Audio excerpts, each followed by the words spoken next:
Hello everyone, welcome to another hands-on engineering tutorial. In this lab, we'll be going over how to hook up a variety of analog sensors to our Arduino.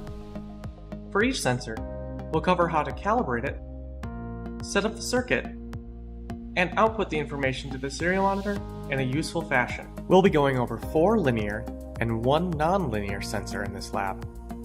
The first linear sensor we'll be going over is a humidity sensor, then a temperature sensor, then a pressure sensor, and then finally an accelerometer. The one nonlinear sensor is a thermistor, which functions as a temperature sensor. Before we discuss the sensors, we'd like to include a brief discussion on the differences between analog and digital signals and how we can extract useful information from analog signals. The first major difference between analog and digital signals are that analog signals are continuous, whereas digital signals are made up of discrete parts. The second major difference is how these signals encode information. Analog signals will typically encode information in the magnitude of the voltage. Digital signals, on the other hand, will typically encode information in sets of bits, digital ones or zeros.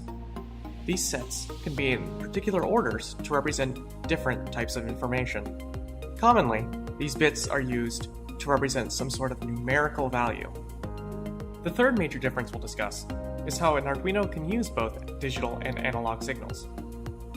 In order to use a digital signal, the Arduino must know the baud rate, or the amount of bits that are going to be sent per second between the devices. This is so that the Arduino can know when to sample the digital signal so that it doesn't receive 2 samples of the same bit, or not be able to sample one of the bits that's being sent. In order to use an analog signal, the Arduino must have a built-in analog to digital converter. This is because, like most computers, the Arduino is a digital computer, meaning that it understands only ones and zeros. Therefore, this analog to digital converter takes that analog signal and turns it into a digital signal that the Arduino can understand. The analog to digital converter inside of the Arduino Nano we're using is 10 bits. This means that the voltage on the pin that it measures will be encoded into some value between 0 and 1023. 1023 is the maximum value when all of the 10 bits are set equal to 1. This is because 2 to the 10th minus 1, or the maximum value of this set of bits, is equal to 1023.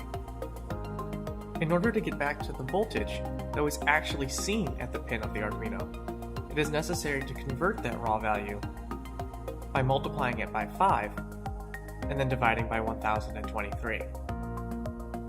Technically speaking, we should be multiplying by 5 and then dividing by 1024. This is because you're supposed to divide by 2 to the power of the number of bits in that analog to digital converter. However, a voltage reading of 5 volts corresponds to 1023.